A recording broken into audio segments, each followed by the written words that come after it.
What if your thoughts were never your own? What if every choice you made was subtly programmed before you even considered it? Psychopaths isn't just a dystopian vision, it's a prophecy, a glimpse into what happens when we surrender our ability to think for ourselves. Psychopaths perfects the cyberpunk aesthetic, neon-lit dystopias, morally gray authority, oppressive tech, but the true horror, it's not the AI, it's the loss of free will. The Sibyl System doesn't conquer, it convinces. It's not an obvious villain, but a necessary evil. A system that society accepts because it's easier than questioning it. It's not just its control, but how it rewires morality itself, convincing people that its version of right and wrong is the only truth. Officers don't deliberate, they obey. And you aren't punished for a crime you committed, but for the one a machine predicts you might commit. The system isn't just flawed, it actively creates the disorder it claims to eliminate. What was once an innocent hostage, now so brutally impacted by the trauma they endured, ultimately and justifiably struggles with their psychopaths. The Sibyl System doesn't view these people as able to be rehabilitated. It's easier and more efficient to remove these outliers than to help them. Psychopaths may seem like a distant future, but its shadows already stretch into our present. The anime shows that refusing to be controlled by society isn't just the solution. Unlike the rest of society, Makishima sees the Sibyl System for what it really is, a machine that rewards obedience and punishes free thought. He hates the reliance on technology. He hates that it has caused humanity to be alone and empty. He believes no one needs one another anymore, since anything in life can be replaced with a search and a click. This creates his entire ideology that human nature thrives in chaos. This is why he motivates people who already feel alienated by society and gives them the push they need to act on their impulses. He wants them to be their truest self. He believes Sibyl made humanity docile, and to break the system, it requires monstrous methods.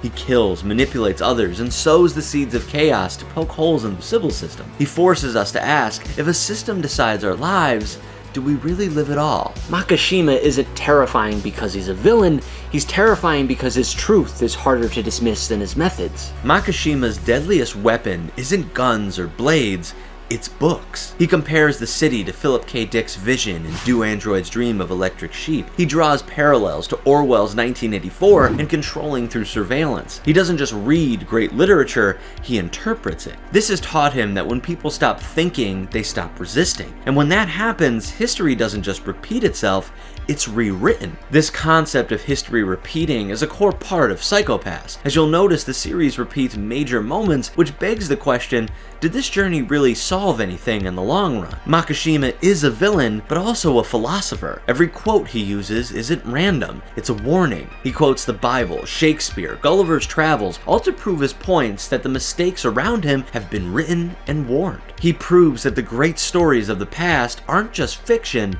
they are happening today. And now Psychopaths is joining his list of powerful and foreboding stories because we are moving toward its world every day. Algorithms don't need force to control you, they just guide your thoughts. TikTok and YouTube don't tell you what to believe, they just nudge you over and over down the path of least resistance. Watch one conspiracy video and suddenly your entire feed is filled with them. The Sibyl System does the same, shaping a world where people don't even question their reality. That's Makishima's warning. True control isn't enforced, it's welcomed. Social media algorithms will sometimes challenge you or even teach you something, but they would much rather keep you in an echo chamber of your own views. It's much more comfortable there. Your time is precious, yet each impression on your screen is quietly tugging on your brain to click this next for you to watch more and more. This isn't to truly benefit you either. It is to run ads to make more money, but even the advertiser or the content creator are just still making scraps. The corporations holding the platforms are making billions, a true staple of a good cyberpunk story. The most chilling part of Psychopaths, morality isn't debated, it's computed. Right and wrong aren't determined by personal judgment, they're dictated by an algorithm. The Dominator doesn't fire because an officer believes someone is dangerous, it fires only when Sibyl permits it. There is no gradual descent into corruption, no human deliberation. The moment a crime coefficient crosses the threshold, judgment is passed, instantly, impersonally, without appeal. And that's not just dystopian fiction. We are eerily doing the same thing today. How often do we question our own beliefs when the trending tab tells us what to think? We let algorithms, influencers, and institutions decide for us. That movie you were excited to see, you suddenly lose interest because the most popular reviewer says it's overrated or lacks deep meaning. Need a simple water bottle? You can't just grab one that works. No, you need the right one, the one that's trending, the one that signals you're part of the in-group. And of course, it has to be mint green because that's what the algorithm says is aesthetic. Even morality itself is outsourced. Instead of questioning ethics ourselves, we wait for AI-generated content policies, political influencers, or whatever's trending to tell us what's right or wrong. At first, it feels harmless, even convenient. Why wrestle with tough choices when the system can do it for you? It promises safety, stability, a world where crime is stopped before it starts. Psycho-Pass's Tokyo is predominantly safe, independent, and easy. But Makishima saw that ease comes at a cost. When you stop making decisions, you stop being human. And that's happening in our daily lives. AI is already making hiring decisions, approving loans, and even predicting crimes. But it's not just about predictions, it's about control. At Amazon, AI monitors warehouse workers, automatically firing employees who fail to meet their efficiency quotas with no human manager involved. In some cities, predictive policing algorithms tell officers where crimes will happen, reinforcing biases that lead to over-policing in minority neighborhoods. The Sibyl System is just the next step in this progression. An AI judge, jury, and executioner. Regardless of your job or neighborhood, you're still being judged. Your credit score determines whether you can buy a home or take out a loan. That's just numbers, right? But what happens when the system expands beyond finances? In China, the government's social credit system doesn't just track debts, it punishes people for bad behavior. Post something critical of the government, you could lose access to the internet, high-speed trains, or even your job. Sibyl takes this to the extreme, deciding who gets to exist at all. The difference?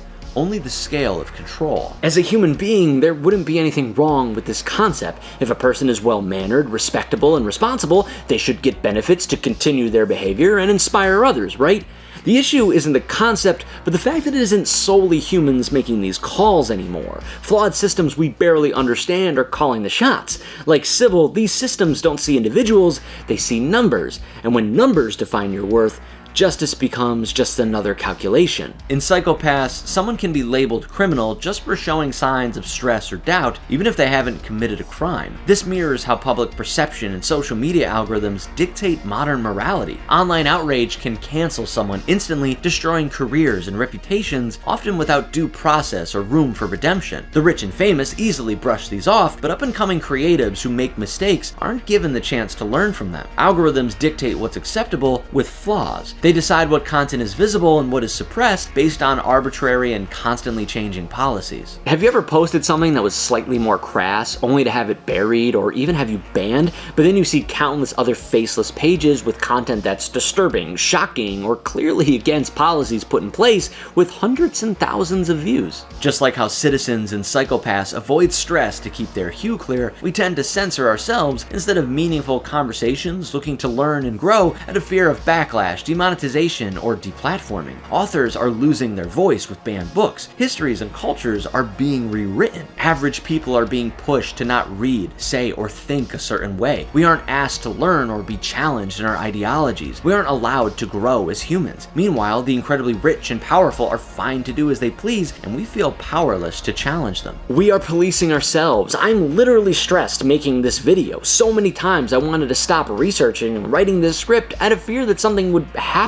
Would viewers take my points wrong? Would big companies that could sponsor me see me as problematic? Would this video get buried because it's literally going against the very platforms it's shared on?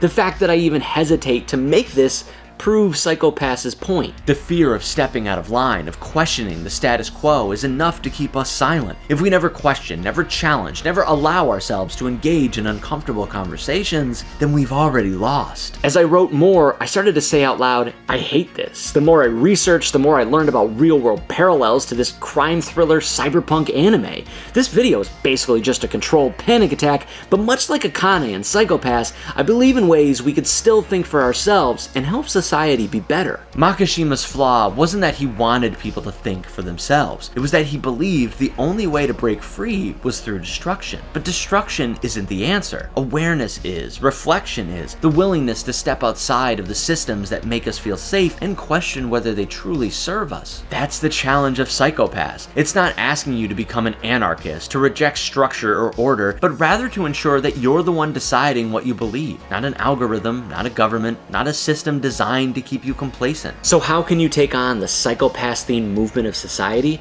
Take a page out of Makishima's book.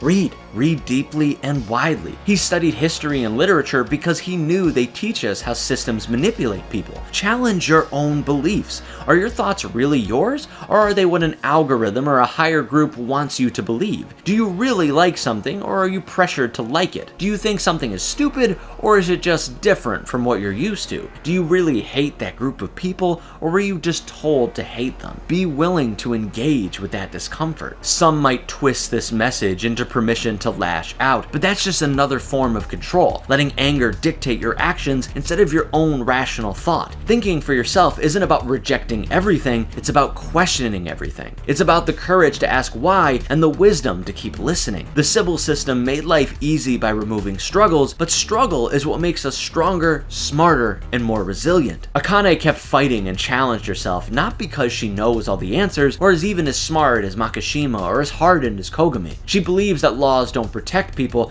the people protect the laws. She doesn't understand or even like everybody's ideals or life, but she still respects their human beings and refuses to take someone's life because she views all of humanity as sacred. She says that if you murder a murderer, it just creates a new murderer. Even though she knows the current system is flawed, she still believes that real redemption is possible, even though the system itself doesn't believe that. She says that humans are always striving for a society to match their own ideals. The accumulation of society's feelings creates laws, so if everyone believes in humanity's ability to grow, connect, and persevere, then the Sibyl System is no longer needed. She is the light in the dystopian darkness. You can be too. So I ask you, when was the last time you questioned the world around you? The truth is, systems don't need to force people to obey, they just need to make people stop thinking. Makishima saw this coming. He knew we'd trade our freedom for comfort. Psycho-Pass isn't predicting the future, it's recording the present. And if you still think you're in control, ask yourself,